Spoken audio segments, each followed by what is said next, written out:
تهرون، قدیما این همه ناخوش نبودی.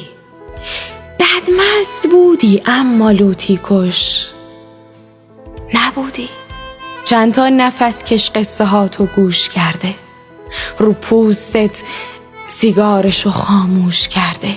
بشمار چند تا بید مجنونت رو کشتن، چند تا غزل خونت رو کشتن.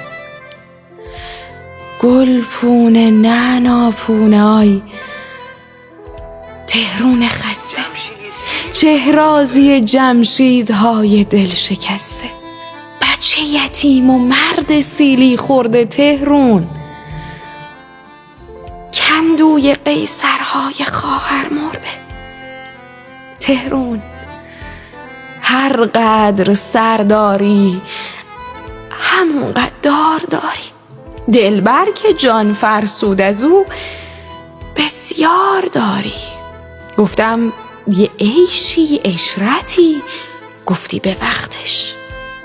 بعد وقت شاهی که تو باشی پای تختش.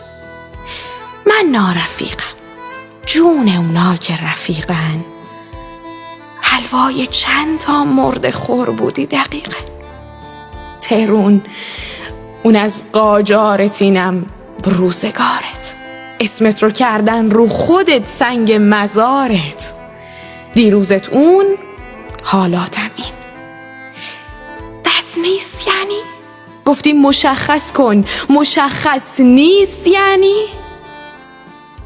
تهرون، میترسم مثنویم از کوره دره.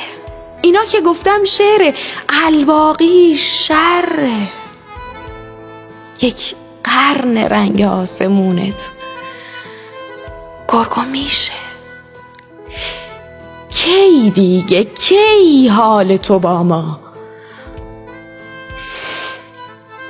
خوب میشه؟